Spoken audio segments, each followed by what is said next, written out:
3-4 ತಿಂಗಳ ಹಿಂದೆಯೇ ಸ್ವಾಮೀಜಿಯವರು ವಿದ್ಯಾಸಾಗರ ಒಂದು ಶಾಲೆಯನ್ನು ಸ್ಟಾರ್ಟ್ ಮಾಡಿದ್ದಾರೆ.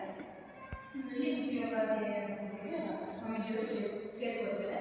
ಆದರೆ ಅದರಲ್ಲಿ ಅಂದರೆ ಅದರಲ್ಲೇ ಒಂದು ಸ್ಥಾನವನ್ನು ಪಡ್ಕೊಳ್ಳೋ ಅಷ್ಟರಲ್ಲೇ ಅವ್ರ ತಂದೆ ಒಂದು ತಾತ ಕಡೆಯಿಂದ ಮೊಕದ್ದಮೆಯನ್ನು ಹೀಗಿರುವಾಗ ಈಗ ಶ್ರೀರಾಮಕೃಷ್ಣರು ಕಾಯಿಲೆ ಬಿದ್ದು ಅವರ ಸೇವೆ ಶುಶ್ರೂಷೆ ಮಾಡುವ ಅಗತ್ಯ ಒದಗಿದ್ದರಿಂದ ಅವನು ತನ್ನ ಹುದ್ದೆಗೆ ರಾಜೀನಾಮೆ ಕೊಟ್ಟುಬಿಟ್ಟ ಮತ್ತು ತನ್ನೆಲ್ಲ ಸಂಕಟಗಳ ನಡುವೆ ಶಕ್ತಿ ಮೀರಿ ಶ್ರೀರಾಮಕೃಷ್ಣರ ಸೇವೆ ಮಾಡಿ ಅವರನ್ನು ಉಳಿಸಿಕೊಳ್ಳುವ ತೀವ್ರ ಪ್ರಯತ್ನದಲ್ಲಿ ತೊಡಗಿದ.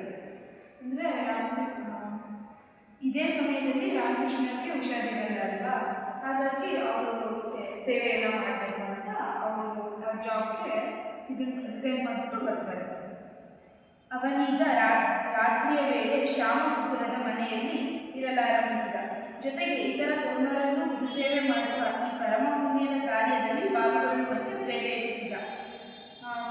ಶ್ಯಾಮಪುರದಲ್ಲಿ ರಾತ್ರಿ ಟೈಮಲ್ಲಿ ಇರಲಿಕ್ಕೆ ಆರಂಭಿಸ್ತಾರೆ ಸ್ವಾಮೀಜಿಯವರು. ಜೊತೆಗೆ ಬೇರೆ ಬೇರೆ ಶಿಷ್ಯರೆಲ್ಲ ಇರ್ತಾರೆ ಅಲ್ವಾ, ಅವರನ್ನು ಗುರುಗಳಾದಂಥ ಶ್ರೀರಾಮಕೃಷ್ಣ ಅವರ ಸೇವೆ ಮಾಡಲಿಕ್ಕೆ ಹೇಳ್ತಾರೆ. ಈಗಾಗಲೇ ಅವರೆಲ್ಲ ಶ್ರೀರಾಮಕೃಷ್ಣರು ನರೇಂದ್ರನ ಗುಣಗಾನ ಮಾಡುವುದನ್ನು ಕೇಳಿದ್ದರು. ಆತನ ಪರಿಚಯ ಹೊಂದಿ ಅವನ ವ್ಯಕ್ತಿತ್ವದ ವೈಭವವನ್ನು ಕಣ್ಣಾರೆ ಕಂಡು ಮನಸೋತಿದ್ದರು.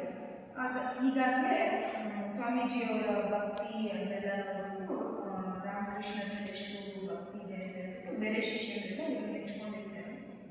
ಹಾಗೆ ಕಣ್ಣಾರೆ ನೋಡಿ ಕೂಡ ಇರ್ತಾರೆ. ಅವನನ್ನು ಶಿಷ್ಯರೆಲ್ಲರ ನಾಯಕನನ್ನಾಗಿ ಪ್ರತಿಷ್ಠಿಸಬೇಕೆಂಬುದು ಶ್ರೀರಾಮಕೃಷ್ಣರ ಉದ್ದೇಶವಾಗಿತ್ತು ಎನ್ನುವುದನ್ನು ನಾವೀಗಾಗಲೇ ಕಂಡಿದ್ದೇವೆ.